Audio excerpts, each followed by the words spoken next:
आज के case studies के इस लेक्चर में बात करेंगे उस जजमेंट की जिसमें कोर्ट ने सख्त टिप्पणी की है। कोर्ट ने यह कहा है पत्नी के मेंटेनेंस के केस को डिसमिस करते हुए कि पत्नी को मेंटेनेंस मांगने तक का अधिकार नहीं था। तो फिर केस क्यों फाइल किया? और कोर्ट ने यहां पर पत्नी के मेंटेनेंस के केस को रद्द कर दिया और इसके पीछे के कारण भी बताए। क्या क्या कारण है? अगर इनमें से कोई भी एक कारण आपके केस में है तो आप यहां पर मेंटेनेंस देने से बच सकते हैं। लग गया है तो बंद करवा सकते हैं और अगर नहीं लगा है तो नहीं लगेगा, रद्द करवा सकते हैं और एलिमनी से भी बच सकते हैं। जय जिनेंद्र हूं केस जैन। वीडियो को लाइक और शेयर कर दीजिए और इस तरह के जजमेंट्स का पैकेज पाने के लिए जिसमें लगभग आपको 200 जजमेंट्स मिलते हैं, किसी जानकारी के लिए दिए गए नंबर पर आप हमें संपर्क कर सकते हैं। चलिए शुरुआत करते हैं। नंबर 1, कोर्ट ने कहा कि पत्नी ने कोर्ट से सच्चाई छुपाई। क्या सच्चाई छुपाई? पति की आमदनी पता थी, झूठ बताई। खुद कमा रही थी, कोर्ट को बेरोजगार बता दिया। तो एक तरफ तो कोर्ट को झूठ बोला, दूसरी तरफ सच को ही छुपा लिया, यानी कोर्ट को गुमराह किया। अगर ऐसा आपके केस में भी है तो भी ऐसा हो सकता है कि अब पत्नी को कोर्ट मेंटेनेंस ना दे। नंबर 2, कोर्ट ने यह भी कहा कि कोर्ट को पत्नी ने गलत जानकारी दी।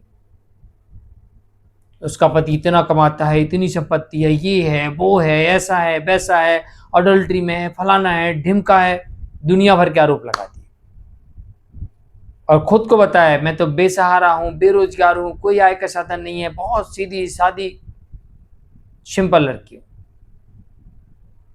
लेकिन पति ने सारी पोल खोल दी और कोर्ट ने यहां पे माना कि पत्नी ने कोर्ट को गलत जानकारी दी है। इस कारण से ऐसी पत्नी को मेंटेनेंस नहीं मिलना चाहिए। नंबर 3, कोर्ट ने कहा कि ऐसी पत्नी को इसलिए कानून का लाभ नहीं दिया जा सकता कि वो झूठ बोलकर, झूठ का पुलंदा लेकर, झूठे आरोप लगाकर मेंटेनेंस मांगने आ जाए। ऐसे में पत्नी को, सक्षम पत्नी को खास तौर से भरण पोषण का लाभ नहीं दिया जा सकता। कोर्ट ने यह भी कहा कि पत्नी ने कोर्ट में अपनी आय के साथ साथ अपनी संपत्तियां भी छुपाई,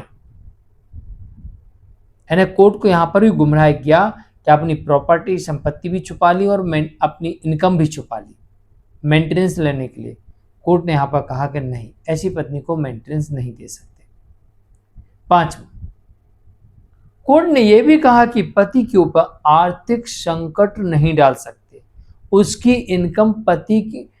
पति की इनकम पत्नी की आय का जरिया नहीं बन सकता। भाई पति कमाता है तो ऐसा थोड़ी है कि उसकी कमाई का आपको तो बस हर महीने सैलरी बांध दी जाए। आपकी आय का जरिया नहीं बन सकता और पति के ऊपर आर्थिक संकट नहीं डाला जा सकता। कोर्ट ने यह भी कहा इस मामले में कि पत्नी पढ़ी लिखी है, कमाने में सक्षम है, कमा रही है, तो फिर किस बात का भरण पोषण नहीं दिया जा सकता। और कोर्ट ने एक सक्षम पत्नी को, आय अर्जित करने वाली पत्नी को, संपत्ति रखने वाली पत्नी को कोर्ट ने, झूठे आरोप लगाने वाली पत्नी को कोर्ट ने मेंटेनेंस देने से इनकार कर दिया और मेंटेनेंस के केस को डिसमिस कर दिया। अगर इनमें से कोई एक सबूत आपके पास है तो आप भी अपने केस का मेंटेनेंस बंद करवा सकते हैं, डिसमिस करवा सकते हैं। मैं हूं केस जैन। आज के लिए इतना ही। नमस्कार।